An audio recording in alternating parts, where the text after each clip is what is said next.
No words can be said. Amazing. Thank you so much.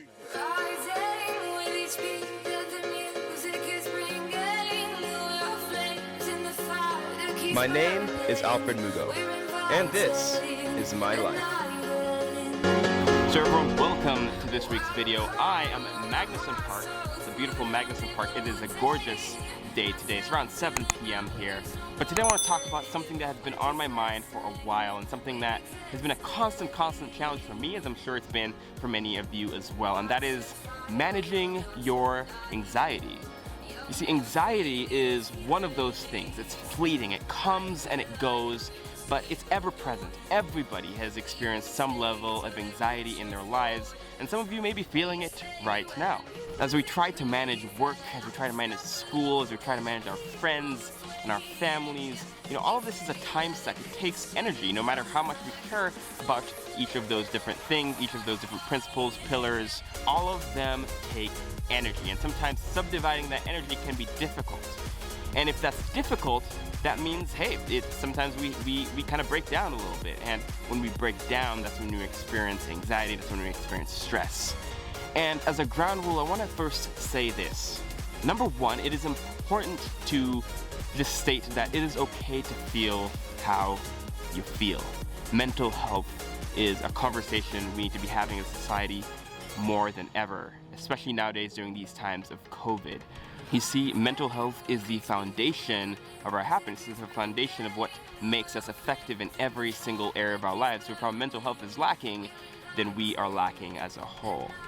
So I just want you all to remember that all of your struggles are real, and don't let anyone tell you otherwise. It's okay to feel how you feel.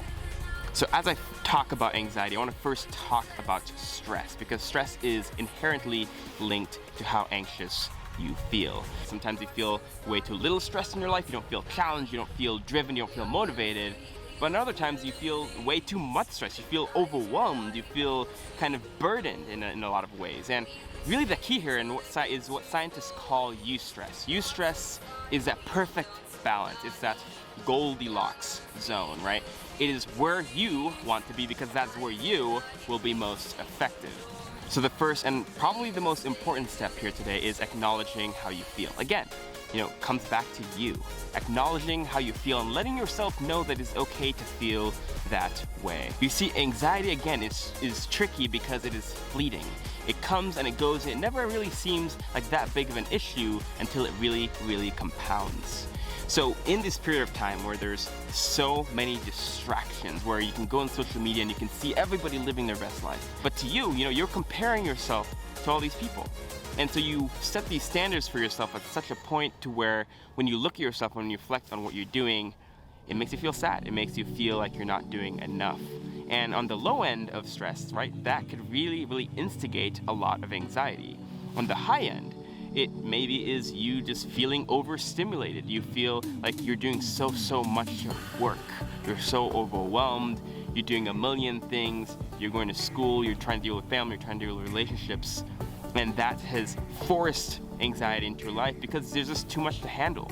The key here is acknowledging that. Acknowledging the situations that push your anxiety. And understanding those triggers. Understanding that you biting your nails is an indication that you're feeling a little bit anxious right now. It could be as simple as you feeling like you need to escape to your phone, you feeling like you need to escape to yourself and not spend time with your friends. That's also an indication of anxiety. So the most important step here is understanding those triggers that lead to your anxiety. What is making you feel that way? What is making you feel that way? So once you've acknowledged that anxiety, once you've identified those triggers, the next step here, and I cannot stress this enough, is to make a plan. Make a plan. If you do not have a plan, you won't know if your actions are being meaningful. You don't know if your actions are leading towards a point where you're not feeling anxiety anymore, a point where you're feeling happy once again. So, key and point, very important here, is to make a plan. A plan will, number one, ensure that you're moving in the right direction. Sometimes all we need is a direction.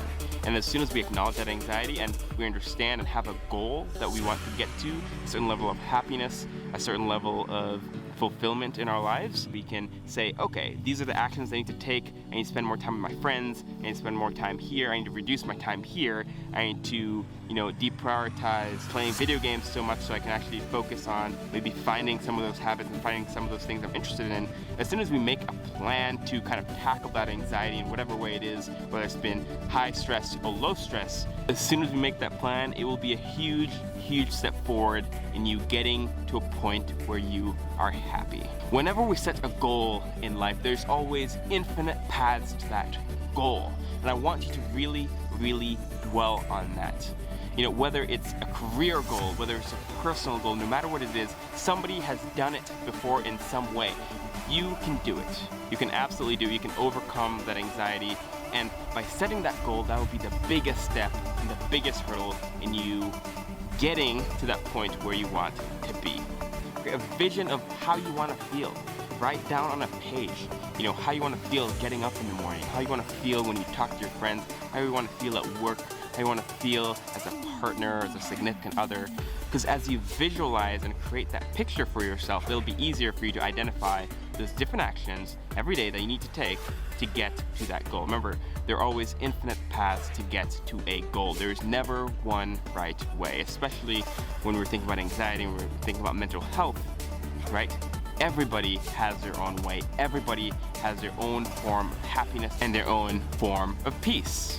And really, in the end, that's what we want, is we want peace in our lives, and that peace will come by curbing that anxiety and setting a goal and creating a vision and a plan on how we're going to do that. I know that sounds really simple. I do not want to minimize this at all, because I know this is incredibly difficult. I know for myself, 2019 was an extremely difficult year for me, and having people in my life to help support me was very helpful. I know for some other people, actually having that time to step away, having a time to really just reflect on your own can be just as impactful. So key to this is being self-aware in how you want to achieve that goal and what steps you need to take. You personally need to take what steps will work for you to rid yourself of that anxiety and just give yourself better mental health and give yourself a better quality of life. And the last piece here that is very important, and I cannot stress this enough, and this is giving yourself grace. That is allowing yourself to feel the feelings that you're feeling. Again, it comes back to that acknowledgement, it comes back to that plan. Giving yourself that grace, giving yourself that forgiveness, not being so hard on yourself can sometimes make a world of difference. It can make everything 10 times easier. Not everyone is perfect. We're all just doing our best. Just do your best. And as I conclude this video, I just want to say that if you feel like this video has helped you in some way, please let me know down below in the comments. Leave a like in the video and share this video with somebody else if you feel like it might help someone. Because that's really the end goal of this channel, is I speak my truth.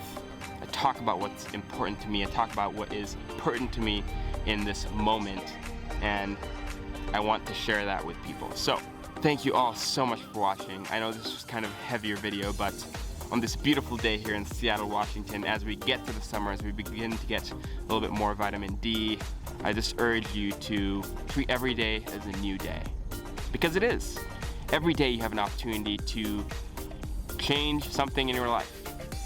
Whether it's be happier, whether it's reduce that anxiety, whether it's be healthier, take action. Make sure your actions match your ambition. And it's every day. Remember that every single day is a miracle. Thank you, everyone. Take care. Bye-bye.